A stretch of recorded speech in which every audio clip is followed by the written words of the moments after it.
Béni soit le Seigneur. C'est celui qui observe et obéit à la parole qui va jusqu'à la porte de la ville. Parce que le sang garde la force dans l'obéissance.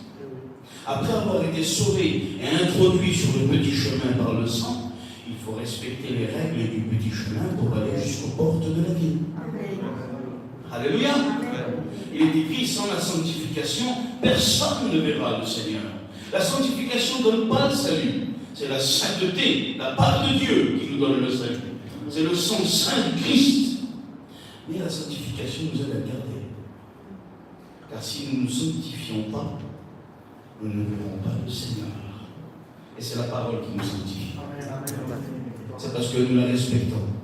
Et j'aimerais ce soir, avec la grâce du Seigneur, vous apporter ce qu'il y a écrit dans la Bible. Amen. J'aimerais m'entretenir avec vous ce soir. Qu'est-ce qu'être baptisé dans la mort de Jésus-Christ? Ça veut dire quoi? Qu'est-ce que c'est?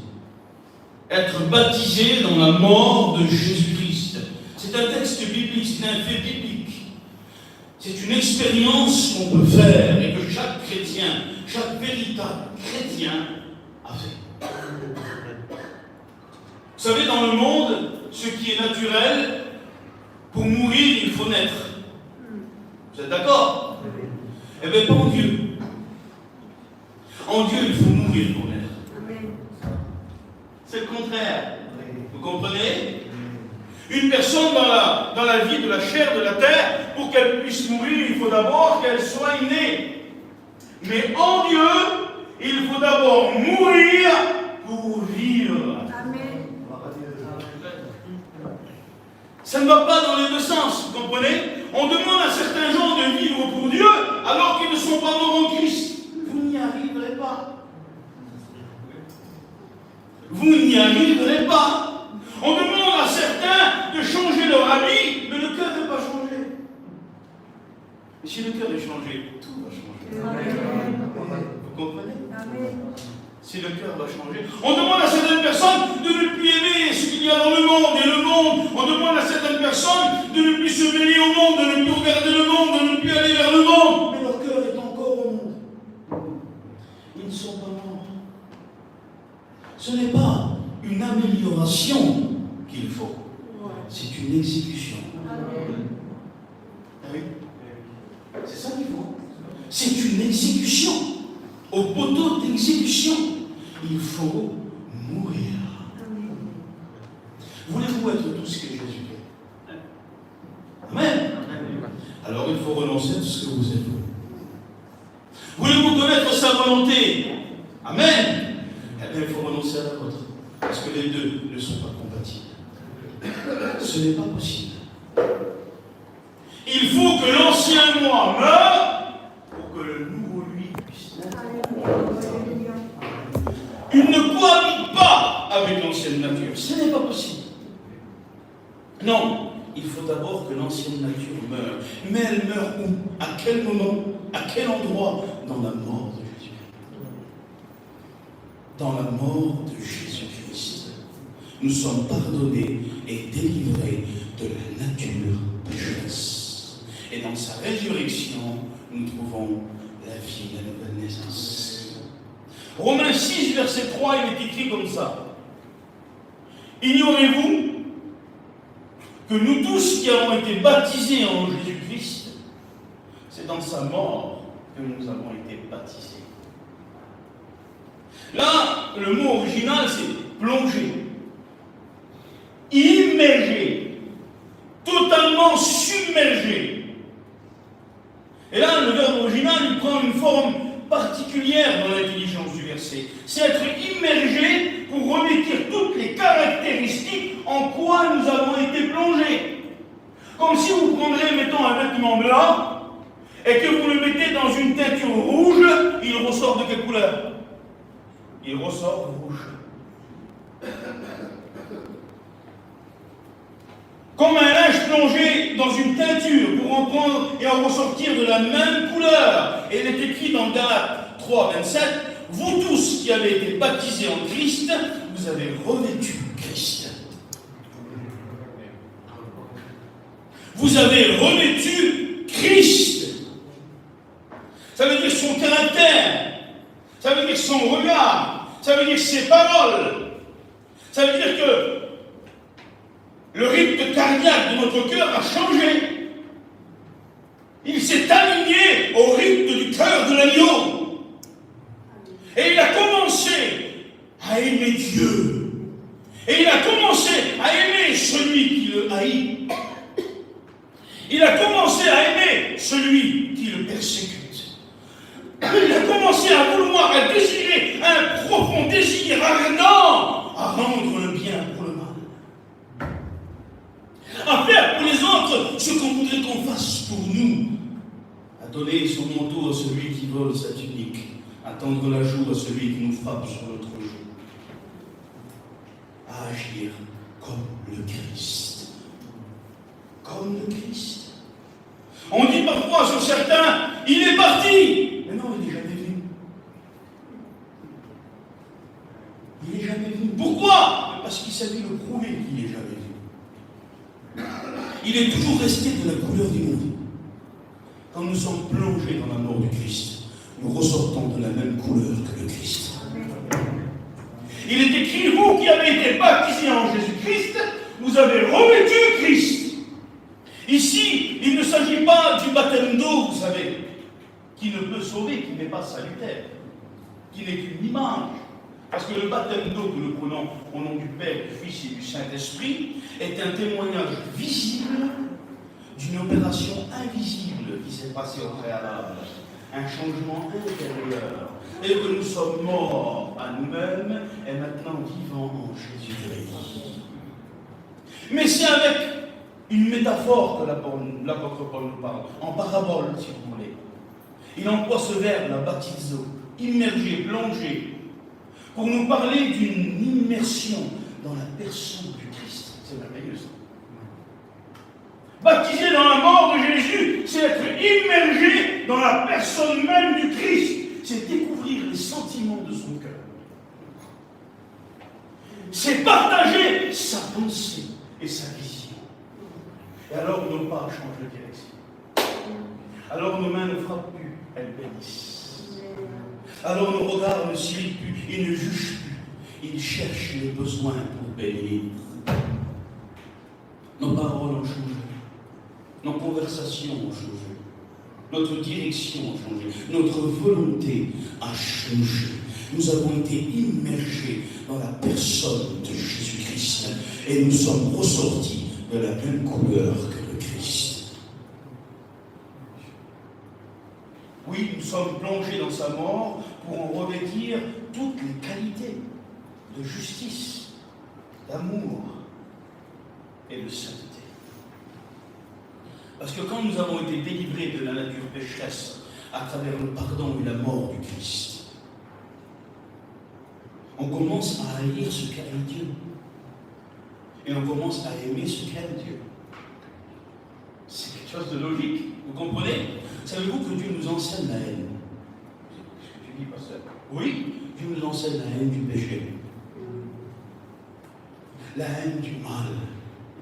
La haine de l'injustice. La haine de l'impureté. Certains n'aiment pas la conséquence du péché, mais ils aiment le péché.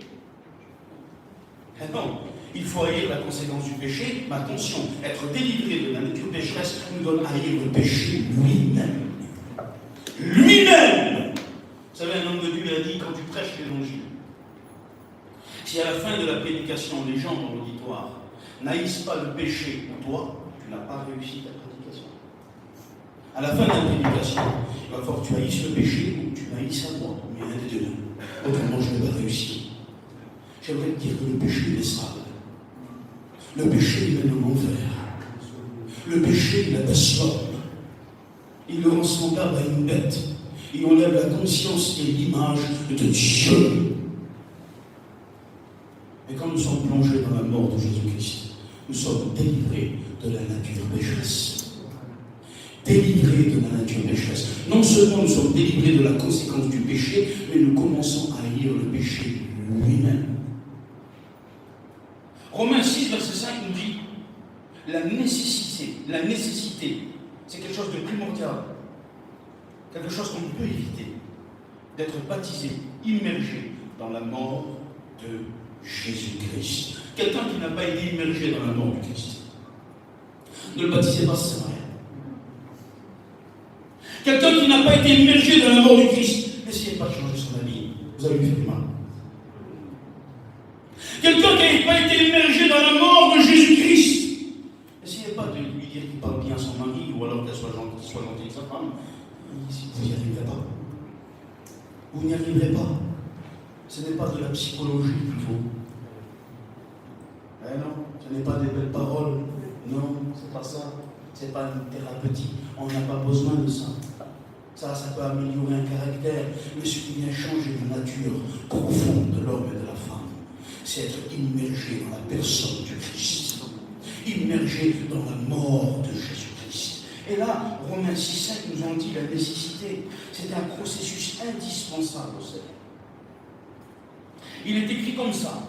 En effet, si, c'est important là, voilà. En effet, si, parce que beaucoup veulent les si de Dieu, les alors de Dieu, sans les si de Dieu. Si tu crois, alors tu verras. Vous comprenez? Oui. Si tu crois, alors tu verras.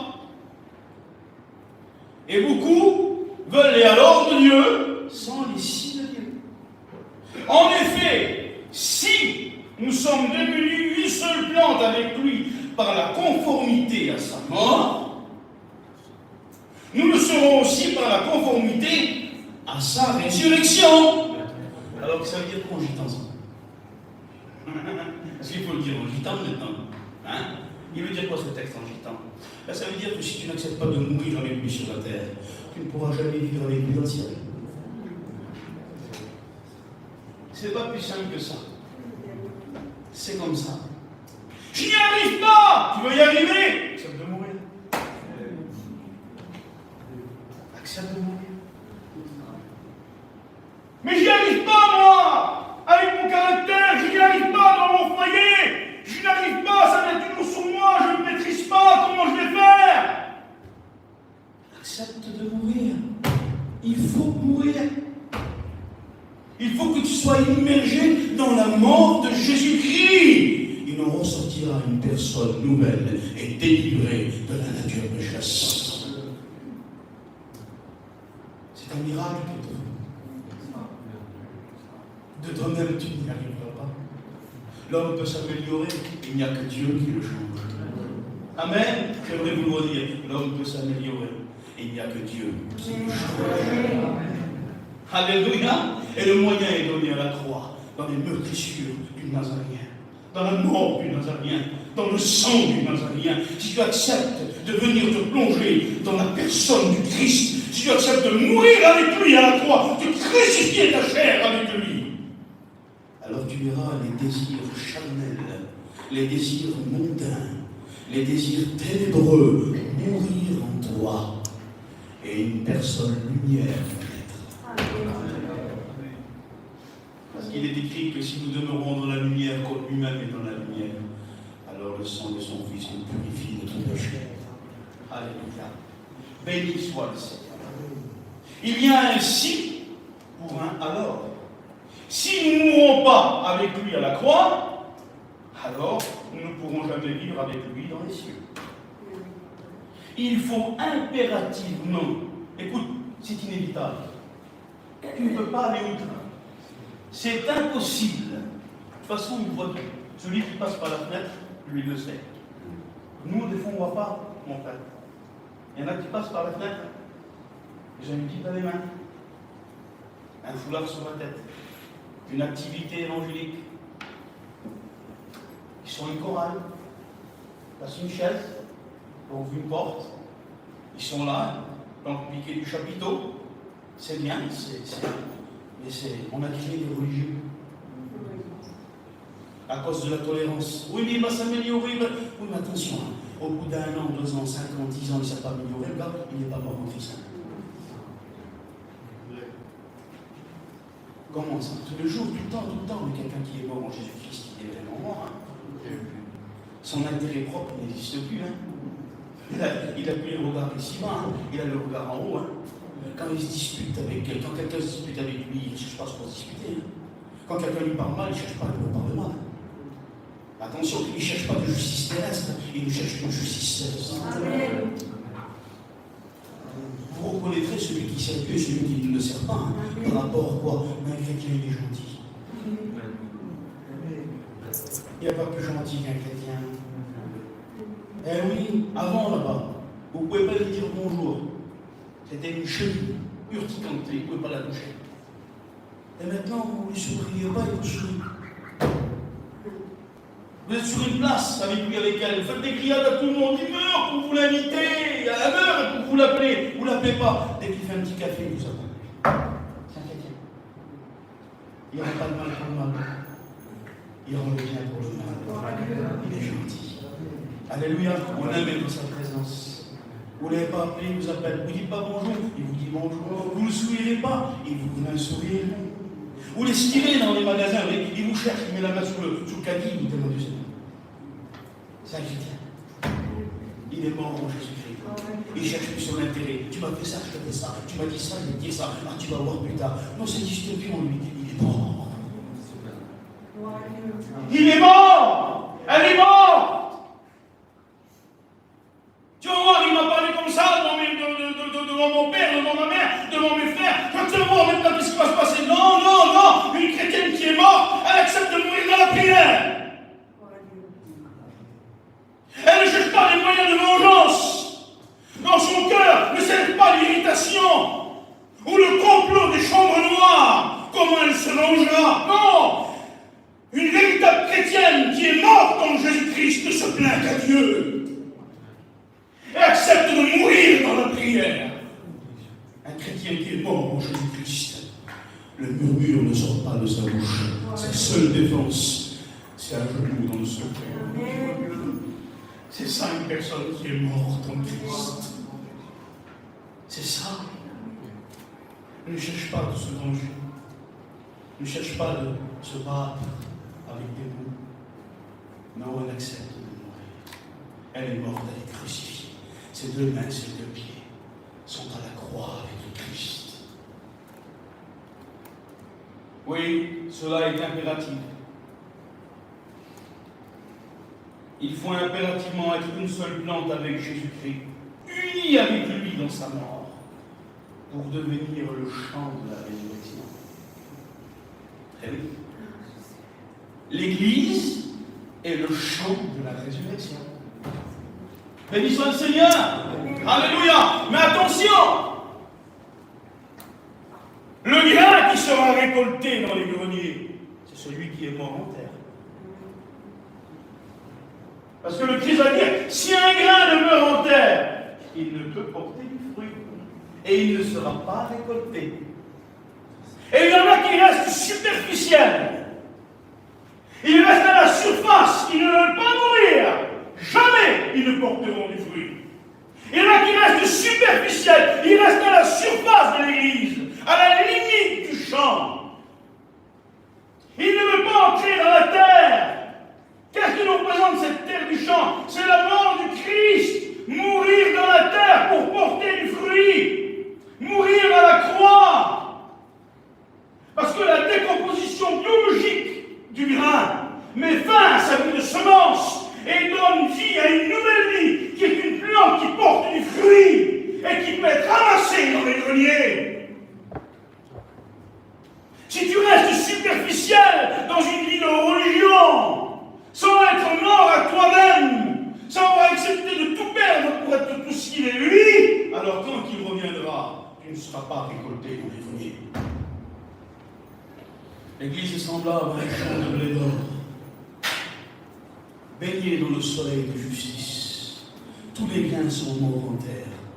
Ils ont poussé et porté du fruit. Et quand le maître reviendra, il fera la moisson. Il fera la moisson. Et il les amassera dans ses greniers. Quel dommage d'être perdu à côté du champ. Tu connais tous les cantiques. Quand le prédicateur prêche, Tu sais qu'est-ce qu'il va dire avant même qu'il ait fini. Tu as peut-être témoigné du Christ sur un marché, à ton travail, je ne sais où. Tu as peut-être déjà dit à quelqu'un, tu sais, Jésus guérit. Peut-être que si on te dit une fausse doctrine, tu saurais répondre par la Bible. Mais connaître, ce n'est pas être. Eh non. Je dis souvent, on peut travailler pour le Christ avec nos mains. Tu as peut-être déjà placé des chaises, aidé des frères dans une tâche évangélique, mais Jésus dans tes mains, ça ne sauve pas. Tu as peut-être été voir les pasteurs, tu as voir les chrétiens, tu as peut-être été en mission, et tu as marché pour le Christ, mais Jésus dans tes pieds, ça ne sauve pas aussi. Tu connais peut-être, mais Jésus dans ta tête, ça ne sauve pas aussi. C'est Jésus dans le cœur. C'est Jésus dans le cœur. C'est toi en lui et lui en toi. Mort en lui et mort à toi-même, afin de pouvoir vivre en Dieu. Il faut mourir pour vivre en Dieu. Il faut que tu acceptes de mourir. On est obligé de dire la vérité. Alléluia.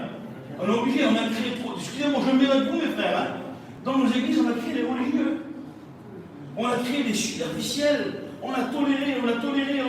Oui, tu comprends, il est peut-être plus faible. Non, il n'est pas mort en Christ. Il faut lui dire. Il faut les prévenir, les pauvres gens.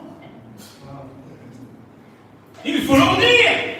Pourquoi tu ne changes pas? Comment ça se fait que tu n'y arrives pas? C'est quand même grave. On tape, tu tapes. On t'insulte, t'insultes. On te fait du mal, tu te manges. Tu n'arrives pas à regarder certaines personnes dans les yeux. Tu détournes la tête. Et ton esprit essaie de convaincre ton propre esprit que c'est pas de ta faute. Tu n'es pas mort en Christ. Si tu es mort en Christ, tu cherches le bien des autres avant ton propre bien. Tu peux regarder tout le monde dans les yeux et leur dire je t'aime, mais Christ, c'est tout. C'est ça être mort en Jésus. C'est ça être mort. Quelqu'un qui est mort en Jésus-Christ, son cœur ne commence pas à battre, de la chaleur ne vient pas dans sa figure quand elle voit certaines personnes. Elle est libre. Libre par l'amour. Libre par la mort et la résurrection de Jésus-Christ. Il faut mourir en Jésus. Alléluia. Le Christ nous enseigne que pour le suivre et vivre en lui, il faut une mise à mort. C'est l'enseignement du Seigneur. Il faut une mise à mort. Matthieu 10, 38. Le Seigneur Jésus-Christ va dire cela. Voulez-vous entendre les paroles du Maître? Celui qui ne prend pas sa croix et ne me suit pas n'est pas digne de moi. Celui qui ne prend pas sa croix et ne me suit pas n'est pas digne de moi. Et aussi, Matthieu 16, 24, le Seigneur va dire comme ça. Alors Jésus dit à ses disciples, si quelqu'un veut venir après moi, qu'il renonce à lui-même, qu'il se charge de sa croix et qu'il me suive. Amen. Amen. Béni soit le Seigneur. Là, il est parlé du poteau d'exécution. Quand le Seigneur dit qu'il se charge de sa croix, c'est-à-dire qu'il accepte de mourir, il faut qu'il accepte Golgotha. Parce que quelqu'un qui prend la croix, c'est un condamné à mort. Ça veut dire que tu refuses à ton intérêt propre. Tu refuses de te venger. Tu refuses de relire. Tu refuses ton propre intérêt. Tu refuses ta volonté. Tu refuses ton bien financier. Pourquoi? Tu es prêt à tout abandonner. Et oui, écoutez, regardez. Luc chapitre 16. Un homme menait une brillante et grande vie, joyeuse. Un homme riche et aisé. Il va mourir dans l'injustice et le péché. Il va être mené jusqu'au château des morts. Et à sa porte là, il y avait un pauvre qui vivait dans l'injustice et qui désirait se rassasier des miettes qui tombaient de sa table. Il est mort aussi. Et il fondait dans le Saint-Abraham, dans la félicité et dans la paix du Seigneur. Et là, il est écrit que le riche là, qui était dans le séjour des morts, il va l'apercevoir là-bas, vêtu de vêtements blancs et dans la paix. Et il va voir Abraham à côté, il va dire, Père Abraham, envoie Lazare. qu'il trempe le bout de son doigt dans l'eau et qu'il me rafraîchisse le bout de la langue. Qu'est-ce que ça veut dire? Quel est l'enseignement que le Seigneur Jésus-Christ nous donne? Vous voulez que je vous dise ce que j'ai compris avec le cœur d'un enfant? Ben, je crois que le Seigneur est en train de nous dire là, il vaut mieux se contenter d'un bout de pain sur la terre avec la justice que de demander de l'eau en enfer. Vaut mieux, non? Béni soit le Seigneur. Alléluia. Et bien des fois, il y a un petit truc, comment je vais faire le lendemain, et après-demain, et dans 3 jours, on ne sait même pas si on va être là dans une heure. Il a été un boulanger pendant 40 ans pour 3 millions de personnes dans le désert. Il pourra ton pain. Il sera capable. Il te donnera à manger. Fais-lui confiance. Alléluia. Là, il est parlé du poteau d'exécution. Il faut que tu prennes ta croix. Celui qui prend la croix accepte la condamnation à mort. C'est immoler sa propre volonté, son caractère, ses désirs, sa logique, les œuvres de la chair. Parce qu'il y a des liens, et je vais y entrer. Parce que je veux dénoncer le péché ce soir. Parce que vous savez, dans notre peuple, à cause du Ilach, on va perdre des gens. Quelle honte! On va perdre des gens! Les gens vont aller en enfer. Il faut les prévenir que l'enfer existe.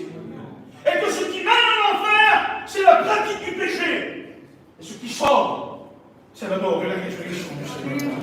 Être délivré de l'âme du pécheresse dans la mort de Jésus-Christ. Être mort en Jésus, c'est être délivré des œuvres de la chair. Mais il y a des choses qui sont fortes. Il y a des liens inavouables. Il y a des ténèbres tellement profondes. Aujourd'hui, il y a des choses qui se passent parmi notre peuple qui n'existaient pas. Qui n'existaient pas. Le péché rabaisse tellement l'homme, tellement la femme, la jeune fille, le jeune garçon aujourd'hui, que nous voyons même dans notre peuple que certains font de leur propre corps une marchandise. Ils font de leur corps un cendrier, un réceptacle d'alcool et de drogue. Voilà où le péché nous abaisse. Certains vont même jusqu'à la contre-nature. Cela est inimitié contre Dieu. Et le châtiment de telles pratiques, et l'enfer, et les temps ardents de souffle et de feu.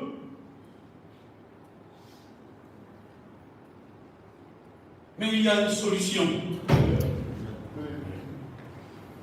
Il y a une solution pour sortir de ces liens tellement forts, pour être délivré de cette nature qui est plus forte que nous. Il faut accepter de mourir.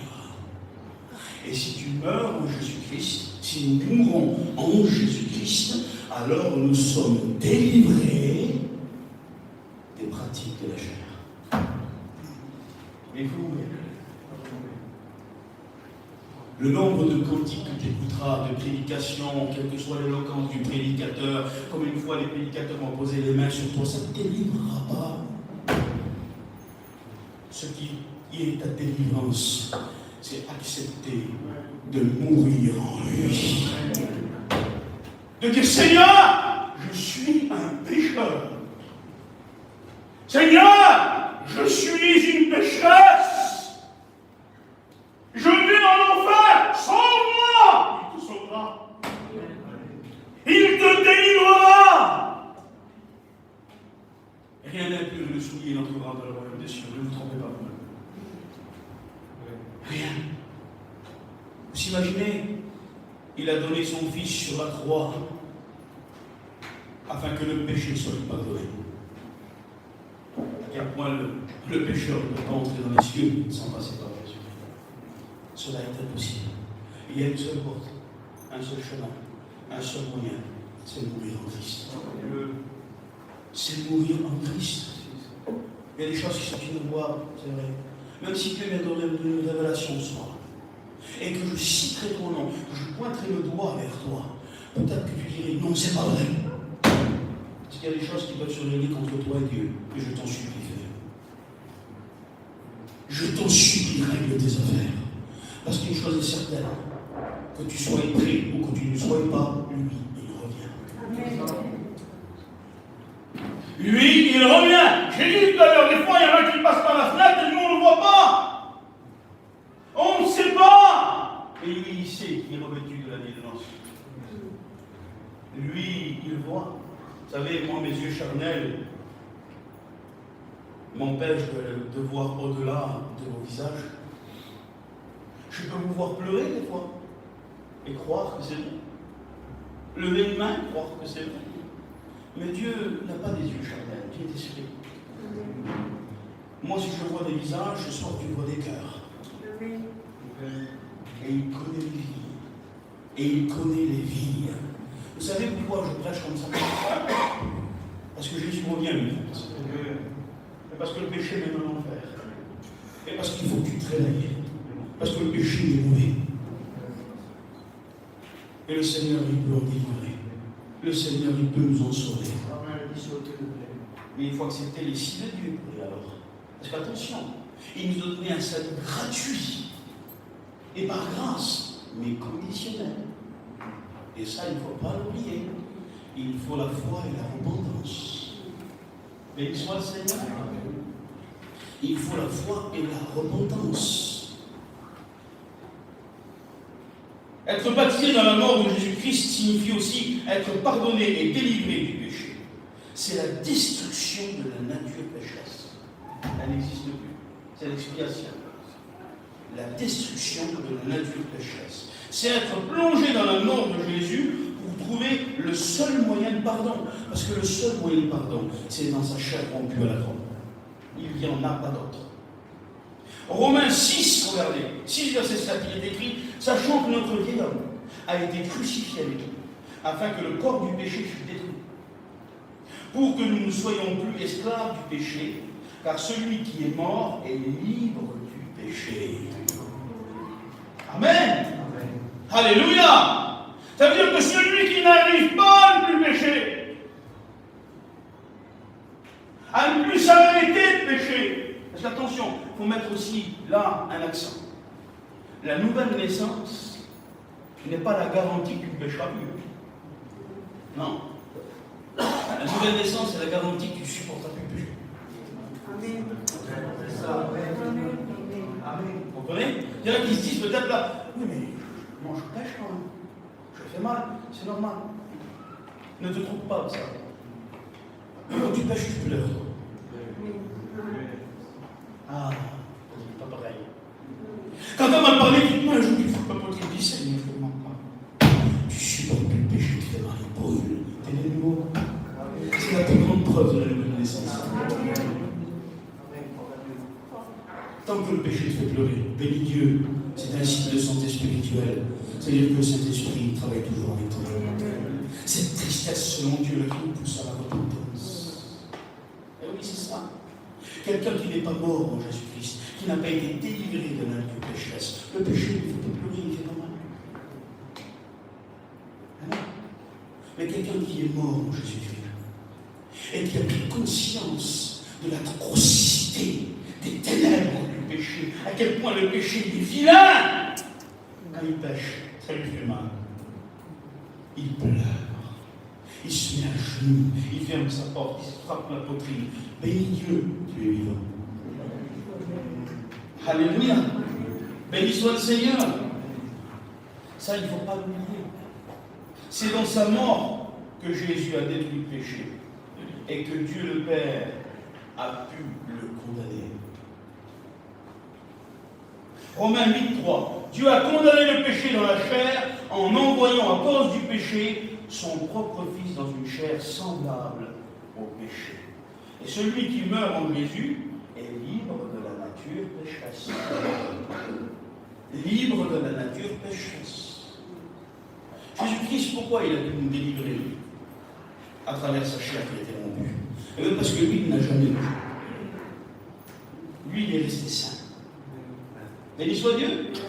Et c'est le sang qui est sorti de cette vie sainte qui peut nous donner la destruction de la nature pécheresse, qui peut nous donner la délivrance des mauvaises pensées, La délivrance du caractère charnel, la délivrance des désirs charnels, c'est la destruction de la nature pécheresse. Parce que lui, il n'a jamais péché, alors son sang a le pouvoir de l'expiation, détruire le péché. Béni soit le Seigneur, lui, il n'a jamais péché. Vous savez, il y en a qui disent le sang de Jésus était divin. Faux. C'est une fausse doctrine. Le sang de Jésus était humain. Comme vous, comme moi. Il avait des globules blancs et des globules rouges. Mais qu'est-ce qu'il a distingué du nôtre? Pourquoi son sang est si fort? Pourquoi il peut nous délivrer? Parce qu'il est sorti d'une vie sans péché. Parce qu'il est resté saint. Béni soit le Seigneur, et la vie du juste peut pardonner l'injuste. Béni soit le Seigneur, la vie du juste peut pardonner l'injuste. À celui qui est mort n'a plus les désirs de chair. C'est impossible. Mourir en Christ, ce n'est pas une amélioration de notre propre vie. Ce n'est pas ça. Si vous voulez améliorer votre vie, faites du sport. Allez faire une cure thermale. Excusez-moi, avec tout le respect que je vous dois. Reposez-vous un petit peu, arrêtez de travailler. Vous êtes malade, prenez des cachets, améliorez votre vie. Mais c'est pas ça, la vie de Dieu. C'est pas une amélioration de ta propre vie. Non, non, c'est un abandon de ta propre vie. C'est une mise à mort. C'est un changement de nature. C'est accepter de la perdre et qu'elle meure. Ah, c'est autre chose, ça. Hein? C'est accepter de la perdre et qu'elle meure. Jésus a dit, Matthieu 10, 39, celui qui conservera sa vie la perdra. Et celui qui perdra sa vie à cause de moi, la retrouvera. Amen. Mais dans l'éternité. Être baptisé dans la mort de Jésus, ce n'est pas la nuit du serpent. Eh non. Peut-être qu'il y a des pêcheurs ici, des chasseurs. Et parfois, à côté des ruisseaux, dans les champs, on voit une peau de serpent. Parce que le serpent, il mute, il change de peau. Il brille un peu plus. Mais il garde sa langue fourchue. Il change de peau, il brille un peu plus. Mais il garde sa fourrure. Il change de peau, il brille un peu plus. Mais il reste un serpent. Et certains viennent, ils changent de peau, ils font la vue du serpent, mais ils gardent la langue fourchue. Ils viennent ici, ils changent de peau un peu. On les voit un jour en vêtements blancs, avec un foulard, avec une Bible. Ah, il n'a pas, il a changé, il brille un peu. Mais il a gardé sa nature. Ça ne sert à rien. Ça ne sert à rien. Non, ce qu'il faut, c'est être comme une chenille. Une chenille, elle est terrestre. On ne peut pas voler. Elle est urticante quand on la touche. Peut-être qu'il y a des élagueurs ici. Ça m'a déjà arrivé qu'une chenille me tombe sous le bras là. On arrête de jamais la tête. On fait attention, on ne peut pas toucher une chenille. C'est urticant, c'est terrestre. Prenez une chenille, vous lui suppotez à l'oreille, vole, et vous lâchez en l'air. Elle va retomber. Elle ne volera pas. Et des fois, nous, on essaye d'être professionnels, les pasteurs. Bien sûr. On essaie d'être professionnels, d'expliquer aux gens comment. Mais non, c'est un miracle qu'il faut. Je ne pourrais pas, moi j'essaie pas de t'expliquer comment faire. Et je vous dis ce qui est écrit dans la Bible et vous dire allez vers Christ. Allez vers Christ. Plongez-vous dans sa personne. Acceptez de mourir à la croix. La seule solution, c'est là-bas. Je n'ai pas une formule magique avec des mots qui va vous faire voler, moi, qui va changer votre nature. Non, il faut que tu meurs. À la croix du calvaire. C'est la seule solution. Et un jour, la chenille, c'est la nature qui le veut, elle rentre dans une chrysolite. Hein? Et elle est brisée à tout ce qui est terrestre. Elle se brise, elle meurt. Et elle éclot dans une nouvelle nature céleste qui est un papillon. Il faut que tu meurs, toi. La nuit du serpent ne te changera jamais. Il faut la mort de la chenille. Il faut que tu entres en toi-même ce soir. Et tu dis le péché est sale pour mourir. Seigneur, je veux mourir. Délivre-moi, pardonne-moi. que vous savez que le pardon de Dieu s'élève au-dessus du pardon de l'homme? Infiniment plus haut. Être plongé dans l'amour du Christ, on a dit que c'était le pardon et la délivrance de la nature pécheresse. Et le pardon de Dieu s'élève plus haut que le pardon des hommes. Si Dieu ne ferait que nous pardonner, son pardon n'aurait pas plus de valeur que celui d'un homme. Mais le pardon de Dieu, non seulement nous pardonne, mais il nous délivre. Et c'est un homme qui ne peut pas le faire. Combien de fois on a vu des parents qui aimaient leurs enfants? Combien de fois on a vu un père et une mère pardonner un fils drogué parce qu'il l'aimait, mais ça n'a pas empêché le fils de droguer quand même? Ça n'a pas délivré ce pardon. Combien de fois on a vu une femme aimante pardonner son mari violent et alcoolique? Ça n'a pas empêché de le boire ou de l'abattre. Son pardon ne l'a pas délivré. Combien de fois on a vu des amis pardonner leurs amis? Et vous savez, le baiser de Judas existe encore. Ça n'a pas empêché d'être encore traître. Mais le pardon de Dieu s'élève au-dessus des hommes. Dans la mort du Christ, il y a non seulement le pardon de tes péchés, mais la délivrance du péché. Je donne toujours cette image qui est simpliste, mais qui vous fera comprendre. Parce que vous savez, il faut qu'un petit enfant comprenne ce soir. Amen. Je prends mon cousin, Kipling, qui est là. Kipling, tu vas en prison. Tu es condamné, tu es coupable. Et moi, je suis le président de la République. Je peux te faire grâce. Je viens, je ouvre l'œillet de ta cellule, et je dis, Monsieur David Révira, vous êtes gracié. Tu vas te réjouir un moment, mais je pars et je laisse la porte fermée. Où est la valeur de ma grâce? On met quand il pardonne, lui, il ouvre la porte. Amen. C'est merveilleux. Seigneur, quand Dieu te pardonne, non seulement il te pardonne, mais il te délivre de ce qu'il t'a pardonné. Tu n'as pas envie de recommencer. Tu es mort à ce qui est passé. Tu es devenu une personne nouvelle. Ce n'est pas la nuit du serpent, c'est la mort de chenille. Il faut que tu meurs en toi-même. Je bénis le nom du Seigneur. La mort en Jésus-Christ met fin à notre propre nature. Et dans sa résurrection, nous trouvons une autre nature qui est la sienne.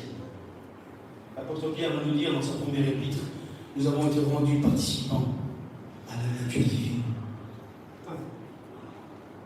Entrer dans sa pensée, entrer dans les sentiments de son cœur, pouvoir pardonner comme on le veut, aimer comme on le veut, avoir de la patience comme on le désirait.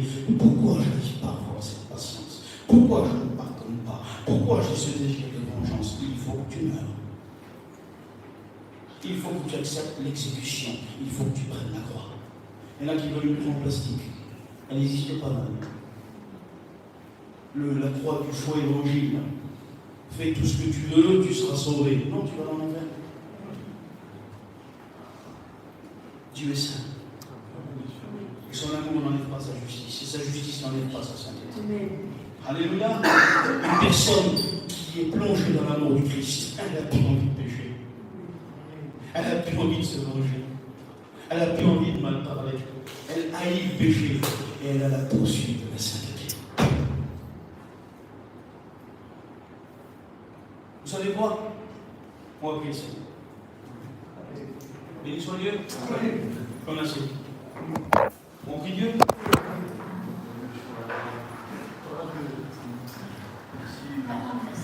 Seigneur éternel, tu vois que l'ennemi ne voulait pas que cette réunion se fasse. L'ennemi ne voulait pas que ces paroles soient entendues. Pas parce que c'est moi qui les prêche.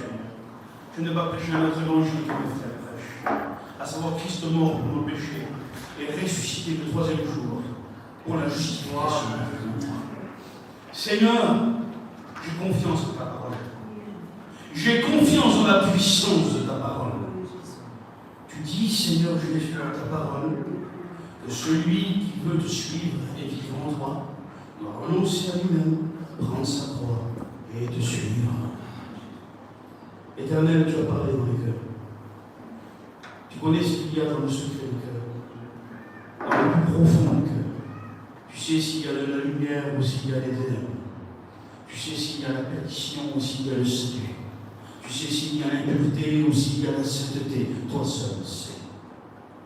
Je t'en supplie, par la puissance de ta parole, crée la foi maintenant. Attire le cœur et les vies à toi. Au nom de Jésus-Christ. Dieu voudrait qu'enfin tu cesses d'exister, mais que tu puisses vivre en lui. Je dis cela et je vais m'asseoir. Dans le monde, nous vivons charnel, nous voyons avec nos yeux, pour mourir, il faut naître. Mais dans le monde spirituel avec Dieu, il faut mourir pour vivre. Que Dieu vous bénisse.